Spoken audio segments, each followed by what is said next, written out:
Merci, Monsieur le Président, Madame la Ministre, Madame la Présidente de la Commission des Affaires sociales, Monsieur le rapporteur.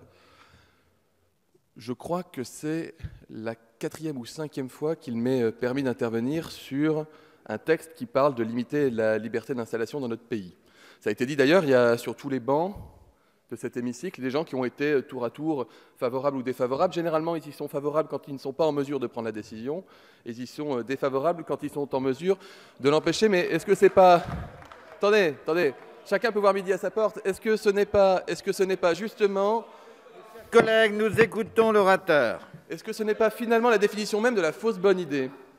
Je me suis posé la question. Vous savez, en 2007, j'étais au syndicat des internes. Et lorsque Nicolas Sarkozy a déposé le premier PLFSS du quinquennat qui commençait, il y avait une mesure qui visait à limiter la liberté d'installation. Et j'avais ma casquette syndicale pour les internes. Et j'étais allé voir d'ailleurs les députés socialistes du bassin grenoblois qui m'avaient dit effectivement cette mesure n'est pas très bonne. Et puis j'étais allé voir des députés de Savoie, de Haute-Savoie, de l'UMP à l'époque en leur disant mais qu'est-ce que vous en pensez vraiment? Et puis finalement ils disaient oui, la mesure n'est pas terrible, mais vous comprenez, il faut envoyer un signal à la population.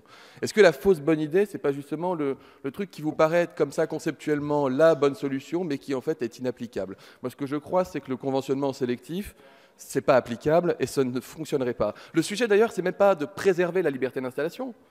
C'est même pas ça, c'est pas ce qui nous anime aujourd'hui. Le diagnostic, on le partage. Il y a un problème d'offre de soins sur l'ensemble du territoire. Nous connaissons cela dans différentes régions du territoire national. Et nous avons tous envie, évidemment, d'améliorer l'offre et la répartition médicale sur le territoire national. Mais franchement, quand on réfléchit 2 secondes... D'abord, moi, je voudrais vous poser une question. On est tous ici députés de la République.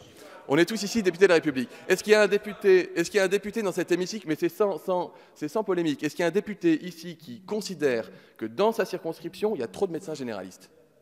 Est-ce qu'il y a un député qui peut lever la main et me dire « j'ai trop de médecins généralistes dans ma circonscription, venez prendre des médecins généralistes et allez les mettre ailleurs à côté où ils en manquent ». Moi, je crois qu'il y a un problème global d'offre de soins dans notre territoire national. Donc, considérer qu'on va aller déshabiller Paul pour habiller Jacques, qu'on va aller chercher des médecins dans un endroit pour les mettre ailleurs, je vous dis ça parce qu'en 2007, c'est bruyant, Monsieur le Président. Mes chers collègues, on écoute l'orateur. Je vous dis ça parce écouter ne veut pas dire adhérer, écouter veut dire respecter. Donc on respecte l'orateur et on l'écoute. Et je me souviens avoir eu des débats avec le président Le Fur sur cette question à l'époque. Exact. En 2007... Monsieur Véran a la parole et lui seul. En 2007, il y avait des journaux qui titraient qu'il y avait trop de médecins, où on disait qu'il y avait trop de médecins généralistes, justement, Monsieur Corbière, on disait qu'il y avait trop de médecins généralistes à Paris-Centre.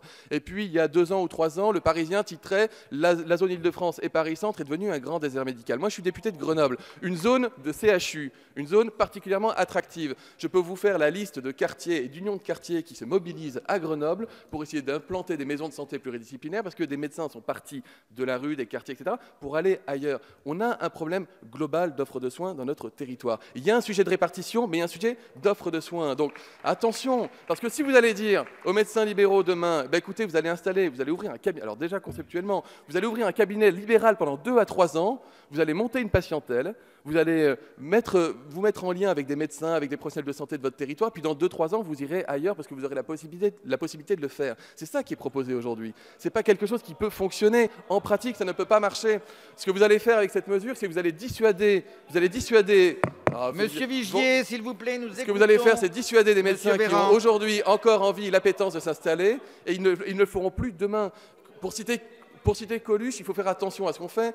Tous les champignons sont comestibles, mais certains ne le sont qu'une fois. Ça veut dire que si nous mettons en place des mesures de conventionnement sélectif demain, eh bien vous allez vraiment casser davantage de vocations. Donc des mesures existent. La ministre de la Santé en a proposé un certain nombre. Les ministres précédents, d'ailleurs, avaient mis en place des pactes pour améliorer l'offre de soins sur le territoire. Il faut être modeste en politique publique. La martingale n'existe pas, mais en aucun cas, elle ne saurait être la limitation de la liberté d'installation ou le conventionnement sélectif. Vous allez créer une médecine à 2 vitesses avec des médecins qui diront, de toute façon, on a besoin de moi dans ce territoire, je m'installe, je ne suis pas conventionné, tant pis, et c'est les patients qui paieront. Ce n'est pas ça le système qu'il faut.